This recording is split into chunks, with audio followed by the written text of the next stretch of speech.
Good evening. I'd like to provide the American people with an update on our efforts to protect the integrity of our very important 2020 election. If you count the legal votes, I easily win. If you count the illegal votes, they can try to steal the election from us. If you count the votes that came in late, we're looking at them very strongly, but a lot of votes came in late. I've already decisively won many critical states, including massive victories in Florida, Iowa, Indiana, Ohio. To name just a few, we won these and many other victories despite historic election interference from big media, big money, and big tech. As everybody saw, we won by historic numbers. And the pollsters got it knowingly wrong. They got it knowingly wrong. We had polls that were so ridiculous, and everybody knew it at the time. There was no blue wave that they predicted. They thought there was going to be a big blue wave. That was false. It was done for suppression reasons. But instead, there was a big red wave. And it's been properly acknowledged, actually, by the media. They were, I think, very impressed. But that was after the fact. That doesn't do us any good. We kept the Senate despite having twice as many seats to defend as Democrats.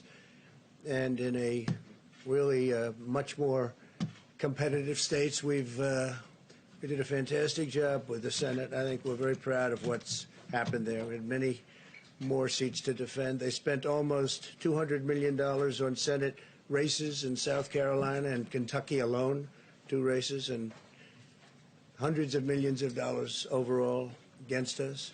At the national level, our opponents' major donors were Wall Street bankers and special interests. Our major donors were police officers, farmers, everyday citizens.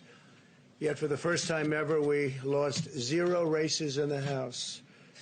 I was talking to Kevin McCarthy today. He said he couldn't believe it. 0 races. Very unusual thing, 0.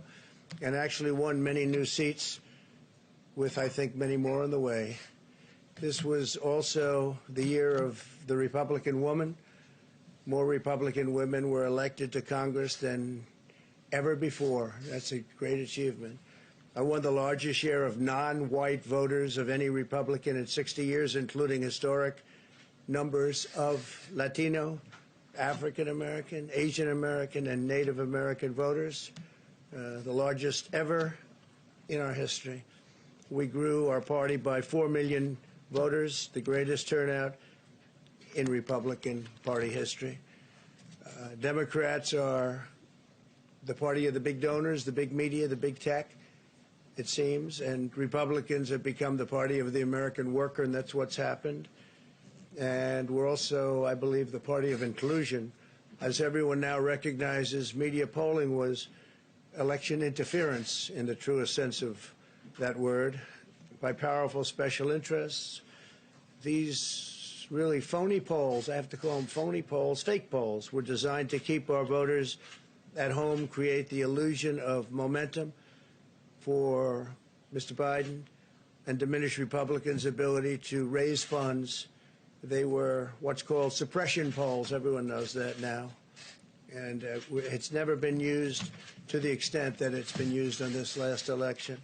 To highlight just a few examples, the day before election, Quinnipiac, which was wrong on every occasion that I know of, had Joe Biden up by 5 points in Florida, and they were off by 8.4 points, and I won Florida easily. So they had me losing Florida by a lot, and I ended up winning Florida by a lot. Other than that, they were very accurate. They had him up 4 points in Ohio, and they were up by 12.2 points. And they also won Ohio, great state of Ohio, very easily. The Washington Post said Biden up 17 points in Wisconsin, and it was basically even.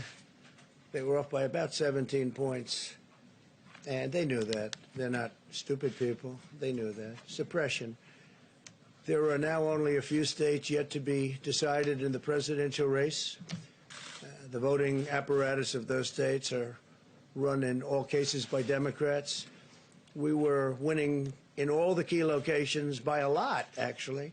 And then our numbers started miraculously getting whittled away in secret, and they wouldn't allow legally permissible observers. We went to court in a couple of instances, and we were able to get the observers put in. And when the observers got there, they wanted them 60, 70 feet away, 80 feet, 100 feet away, or outside the building to observe people inside the building.